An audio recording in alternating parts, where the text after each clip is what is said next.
Sabab ceu kamari moal ngarawat jalma kana ilmu, moal hasil ilmuna, moal bisa ngamangpaatkeun kana ilmuna eta jalma kecuali hiji ngagungkeun kana ilmu, dua ngagungkeun ka ahli ilmu, nu katilu ngagungkeun ka nu jadi guru.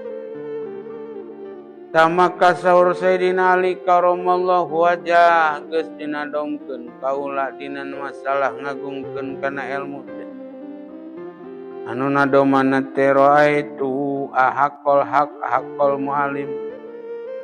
Geus ningali kuring kana hakna anu hak, kana kawajiban anu hak. Nya eueuh deui hakna jalma anu ngawurukan.